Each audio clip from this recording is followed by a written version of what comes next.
사랑하는 형제 여러분, 10월 17일 목요일 새벽 묵상에 오신 것을 환영합니다. 오늘은 여호수아의 마지막 장 24장입니다. 가나안 전쟁 3단계 중에 마지막 단계인 제3단계죠. 1단계는 전 민족적인 전면전으로 주요 거점들을 장악했고요. 2단계는 분배 과정이었어요. 22장에서는 요단 동쪽 지파들이 요단강을 건너 돌아가는 것을 봤죠. 귀환 과정에서 높은 제단 모양의 엣을 요단강가에 세움으로써 훗날 후손들이 여호와 신앙을 이뤄서 요단 서쪽 지파들로부터 배척을 당하지 않도록 증언의 역할을 하는 기념비까지 이제 세웠던 일이 있습니다. 자, 그러니 신앙의 유지가 굉장히 중요하다는 것을 이제 알 수 있어요. 이제는 이스라엘에게 중요한 단계이면서 남은 미정복지를 정복하는 사명 완수 단계, 즉 신앙의 유지와 사명 완수 단계 이것입니다. 이것이 이제 3단계죠. 그러니까 가나안 심판 전쟁, 가나안 심판 전쟁은 아직 완성이 된 것이 아닙니다. 3단계입니다. 그런데 그만 세월이 흐르면서 안일해지고 말아서 사명 완수와는 멀어져 가고 있었죠. 23장에서 여호수아는 이스라엘의 지도자를 불러서 다시 하나님의 언약과 도전의 말씀을 주면서 실천을 하면 여호와께서 일하셔서 이기게 하실 것이지만 실천하지 않으면 남은 가나안 족속들에 의해 고통당하게 될 것이다 라고 경고를 했습니다. 그리고 오늘 24장에서는 한 걸음 더 나아가서 백성들을 불러 모았습니다. 23장에서는 지도자들에게만 말을 한 거죠. 네, 이제 다시 백성들까지 불러 모아서 집회를 여는 거예요. 이제 다시 언약을 재확인하기 위해서입니다. 이렇게 언약의 재확인으로 오늘 24장을 마지막으로 여호수아서가 끝나는데요. 그러나 이스라엘의 제3단계 가나안 전쟁은 미완이다. 그래서 사사기와 왕국시대까지 가게 됩니다. 자, 이제 마침 하나님께서 여호수아에게 나타나셔서 이스라엘 백성들에게 경고하도록 말씀을 내려주셨습니다. 그래서 여호수아는 자기가 살고 있는 세겜에 이스라엘을 모이게 했습니다. 자, 1절부터 듣겠습니다. 24장 여호수아가 이스라엘 모든 지파를 세겜에 모으고 이스라엘 장로들과 그들의 수령들과 재판장들과 관리들을 부르매 그들이 하나님 앞에 나와 선지라. 여호수아가 모든 백성에게 이르되 이스라엘의 하나님 여호와께서 이같이 말씀하시기를 옛적에 너희의 조상들 곧 아브라함의 아버지 나홀의 아버지 데라가 강 저쪽에 거주하여 다른 신들을 섬겼으나 네, 자 이제 아브라함은 여호수아는 과거 700여 년 전 조상 아브라함적부터 일을 회상시키고 있어요. 왜 그럴까요? 그것은 하나님께서 과거의 언약 체결의 근원을 회상시키도록 자세히 말씀하신 그대로를 지금 전달하고 있는 거예요. 전달하기 위해서 지금 하나님의 어조로 말을 하는 겁니다. 가나안 땅 분배받고 나서 이스라엘이 자기들의 사명을 잊어버리고 있잖아요. 지금 그래서 하나님과의 언약을 잊었기 때문에 지금 상기시키는 거예요. 그 언약은 아브라함 때 주어진 것이어서 좀 과거를 상기시키는 겁니다. 아브라함도 우상 숭배자였지만 언약을 믿고 명령을 받아서 사명자로 살았기에 언약 백성의 조상이 된 것입니다. 계속 그래서 지금 너희 조상들 곧 아브라함의 아버지 나홀의 아버지 데라가 강 저쪽 즉 유브라데스 강 저쪽에 거주할 때 그때 우상 숭배자였지만 이제 나와서 언약 백성으로 하나님께서 부르시니까 나와서 믿음으로 따르고 사명 수행을 하면서 우리의 그 역사가 시작이 된 거다 이렇게 말을 시작하고 있는 것입니다. 3절 내가 너희의 조상 아브라함을 강 저쪽에서 이끌어내어 가나안 온 땅에 두루 행하게 하고 그의 씨를 번성하게 하려고 그에게 이삭을 주었으며 이삭에게는 야곱과 에서를 주었고 에서에게는 세일산을 소유로 주었으나 야곱과 그의 자손들은 애굽으로 내려갔으므로 내가 모세와 아론을 보내었고 또 애굽에 재앙을 내렸나니 곧 내가 그들 가운데 행한 것과 같고 그 후에 너희를 인도하여 내었노라. 네, 지금 여기서 내가는 하나님이라는 뜻입니다. 하나님의 어조를 그대로 전달하고 있는 거예요. 자, 에서에게는 세일산을 주었으나 야곱에게는 지금에야 이스라엘, 야곱 즉 이스라엘에게 주어졌다는 것이죠. 왜냐하면 야곱에게 이렇게 뒤늦게 주어지는 것은 가나안의 드넓은 땅을 야곱에게 주시려면 인구가 번성한 후에 주어져야 하고 가나안 족속들에 대한 심판 전쟁을 거쳐서 이제 심판 전쟁의 수행자인 야곱 즉 이스라엘에게 주어져야 하니까 그래서 번성의 터전인 애굽으로 야곱의 후손들을 들어가게 하신 거예요. 자, 그래서 하나님의 명령을 거부하는 애굽을 열재앙으로 혼내시고 나서 출애굽시키셔서 노예 생활에서 벗어나게 하셨다는 역사적 사실을 회상시키고 있는 건데요. 그렇게 회상시키는 것은 이스라엘이 노예 생활에서 구원받은 것이 언약을 맺어 국가교회로 출발시키시려고 그러신 것이거든요. 즉 구원으로서 시작이 되었다. 그래서 하나님의 은혜로 시작이 되었다. 이것을 이제 알게 하는 거예요. 그래서 하나님과의 언약을 기억시키려는 것입니다. 자, 6절. 내가 너희의 조상들을 애굽에서 인도하여 내어 바다에 이르게 한즉 애굽 사람들이 병거와 마병을 거느리고 너희의 조상들을 홍해까지 쫓아오므로 너희의 조상들이 나 여호와께 부르짖기로 내가 너희와 애굽 사람들 사이에 흑암을 두고 바다를 이끌어 그들을 덮었나니 내가 애굽에서 행한 일을 너희의 눈이 보았으며 또 너희가 많은 날을 광야에서 거주하였느니라. 네, 이렇게 구원하신 분이 하나님이신데 이스라엘이 광야에서 많은 날들을 방황하게 된 것은 순전히 이스라엘이 언약을 못 믿고 사명 수행을 거부했기 때문이었죠. 바로 가데스 바네아 사건이 그것입니다. 예, 그것을 기억시키고 있습니다. 8절. 내가 또 너희를 인도하여 요단 저쪽에 거주하는 아모리 족속의 땅으로 들어가게 하매 그들이 너희와 싸우기로 내가 그들을 너희 손에 넘겨주매 너희가 그 땅을 점령하였고 나는 그들을 너희 앞에서 멸절시켰으며 또한 모압 왕 십볼의 아들 발락이 일어나 이스라엘과 싸우더니 사람을 보내어 부올의 아들 발람을 불러다가 너희를 저주하게 하려 하였으나 내가 발람을 위해 듣기를 원하지 아니하였으므로 그가 오히려 너희를 축복하였고 나는 너희를 그의 손에서 건져내었으며. 네, 이렇게 민수기까지 창세기부터 민수기까지를 쭉 회상시키고 있습니다. 지금 내가 아는 여호와가라는 의미입니다. 여호수아의 입을 통해서 하나님의 말씀이 이제 전달되고 있어요. 자, 광야 생활 후반에는 이스라엘이 믿음과 용기가 성장되어서 요단 동쪽에 그 전쟁을 수행하고 이겼습니다. 그것이 이제 8절에 이제 회상되고 있고요. 그런데 그것이 하나님께서 너희 손에 넘겨주매, 즉 하나님께서 넘겨주시니까 승리가 되는 것이고 이스라엘은 수행을 했으니까 차지하는 것입니다. 그냥 이스라엘이 자의적으로 한 것도 아니고 이스라엘의 능력으로 한 것도 아니에요. 언약이 있기 때문에 하나님께서 넘겨주시니까 이스라엘이 수행함으로써 받는 것이었죠. 그리고 모압 왕 발락과 발람의 계략을 하나님께서 물리쳐 주셔서 이스라엘을 보호하신 일도 전적으로 하나님이 언약 백성에게 베푸신 은혜였습니다. 이렇게 모압 왕 발락과 발람의 계략을 이스라엘은 아무것도 모르고 있었어요. 이스라엘 눈앞에서 벌어지지 않는 그 어떤 일도 다 하나님께서 이스라엘을 보호하기 위해서 일하신다는 것을 지금 확인시키고 있는 것입니다. 자, 그 다음에 11절.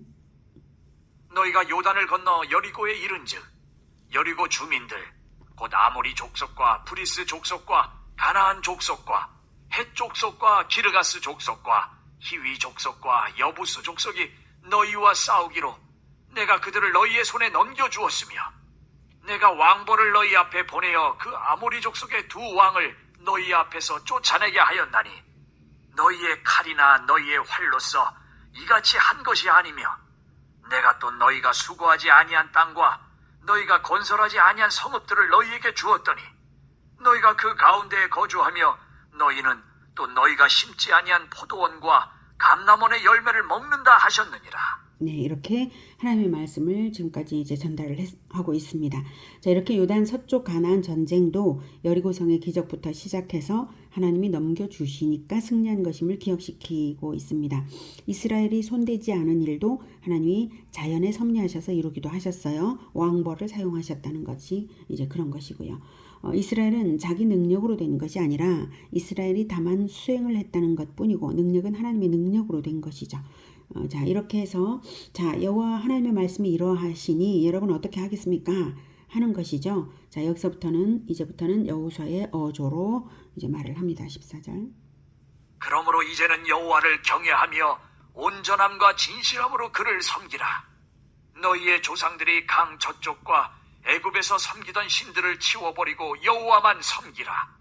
만일 여호와를 섬기는 것이 너희에게 좋지 않게 보이거든 너희 조상들이 강 저쪽에서 섬기던 신들이든지 또는 너희가 거주하는 땅에 있는 아모리 족속의 신들이든지 너희가 섬길 자를 오늘 택하라.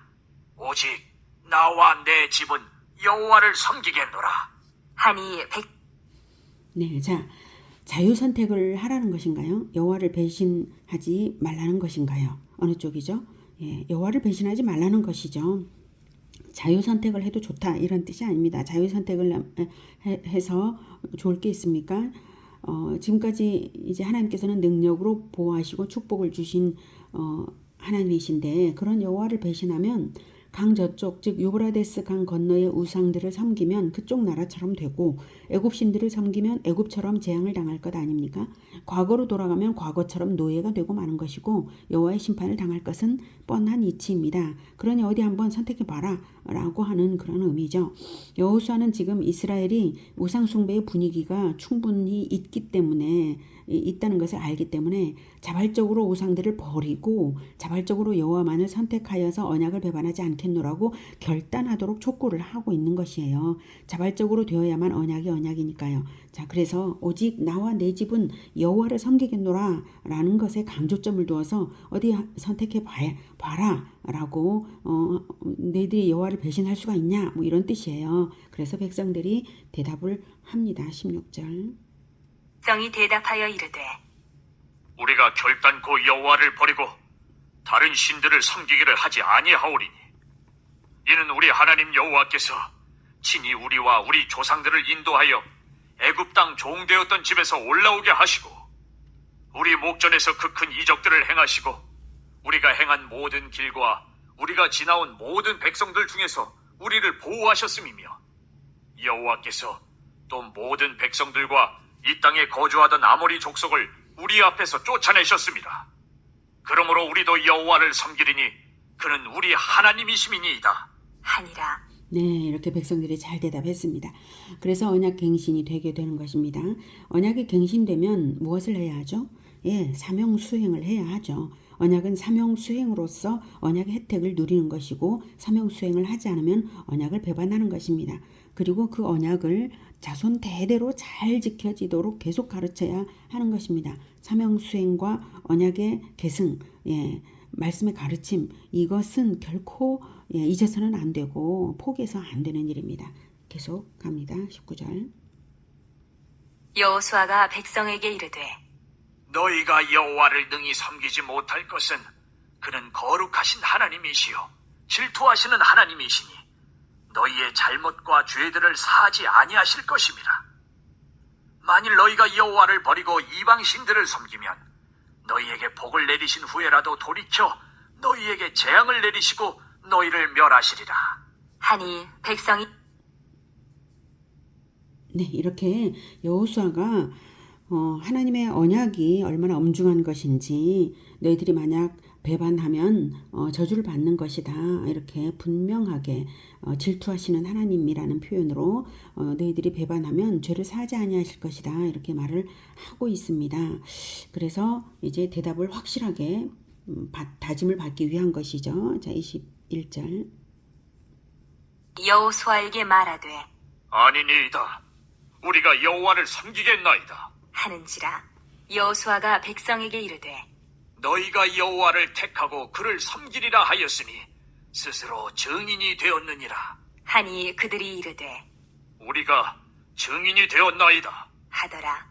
여호수아가 이르되 그러면 이제 너희 중에 있는 이방 신들을 치워버리고 너희의 마음을 이스라엘의 하나님 여호와께로 향하라. 하니 백성이 여호수아에게 말하되 우리 하나님 여호와를 우리가 섬기고 그의 목소리를 우리가 청종하리이다. 하는지라. 네, 이렇게 다짐을 굳게 하고 있으니 이제 계약서에 도장 찍듯이 언약을 해서 증거를 삼아야죠. 그래서 이제 그 다음 절 25절 그날에 여호수아가 세겜에서 백성과 더불어 언약을 맺고 그들을 위하여 율례와 법도를 제정하였더라. 여호수아가 이 모든 말씀을 하나님의 율법책에 기록하고 큰 돌을 가져다가 거기 여호와의 성소 곁에 있는 상수리 나무 아래에 세우고 네, 자 이렇게 해서 이제 기념비를 세우는 것까지를 얘기를 하고 있습니다. 그리고 기념비를 세우는 목적을 말해요. 27절 모든 백성에게 이르되 보라, 이 돌이 우리에게 증거가 되리니 이는 여호와께서 우리에게 하신 모든 말씀을 이 돌이 들었음이니라. 그런즉 너희가 너희의 하나님을 부인하지 못하도록 이 돌이 증거가 되리라. 하고 백성을 보내어 각기 기업으로 돌아가게 하였더라. 네, 돌에 기록했으므로 영구적으로 기념이 되면서 언약 배반을 하는지 사명 수행을 하는지 기준을 제시한다는 뜻입니다. 자, 계속 29절.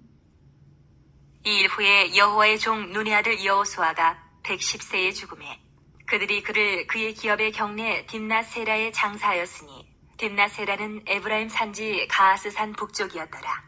네, 딥나세라 에브라임 산지는 에브라임 지파의 땅이죠. 그리고 여호수아는 에브라임 지파니까 에브라임 지파 내에 있는 딥나세라를 말하고 있고 거기에서 이제 죽어서 장례를 치렀다라고 말을 하고 있습니다. 지도 사진을 좀 보고 갈게요. 네, 이거는 이제 세겜의 백성들을 불러 모았다고 했죠. 여기가 세겜입니다. 여기가 그리심산과 에발산이 있어요. 양쪽에 여기가 세겜 마을이고요. 그리고 딥나세라 사진이 이것입니다. 딥나세라 여호수아의 마을 딥나세라이고요. 그리고 거기에서 이것이 여호수아 묘의 기념비라고 해요.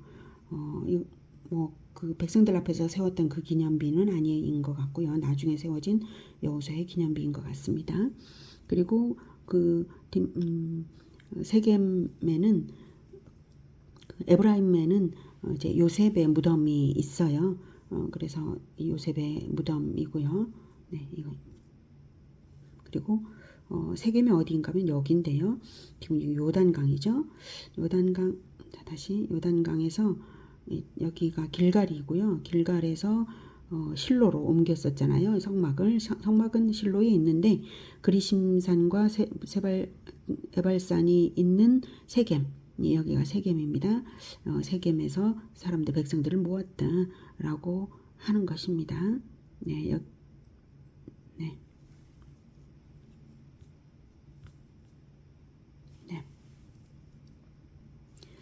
자, 이렇게 해서 공식 업무를 종료하는 여호수아인데요. 그런데 정말로 온전히 여호수아의 업무가 완성된 것일까요?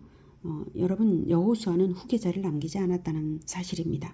모세는 여호수아를 후계자로 삼아서 사명 수행을 하게 했는데 지금 사명의 완수가 되지 않았는데도 불구하고 여호수아는 후계자를 남기지 않았다는 사실입니다. 그리고 이스라엘은 다음 세대에 언약과 사명을 남기지 않았다는 사실입니다. 31절부터 이스라엘이 여호수아가 사는 날 동안과 여호수아 뒤에 생존한 장로들 곧 여호와께서 이스라엘을 위하여 행하신 모든 일을 아는 자들이 사는 날 동안 여호와를 섬겼더라.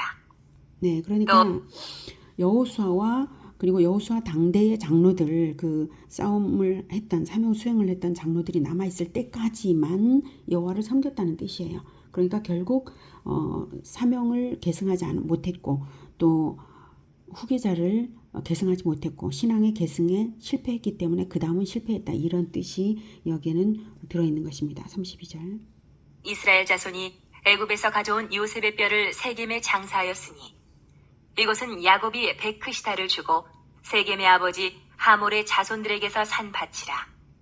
그것이 요셉 자손의 기업이 되었더라.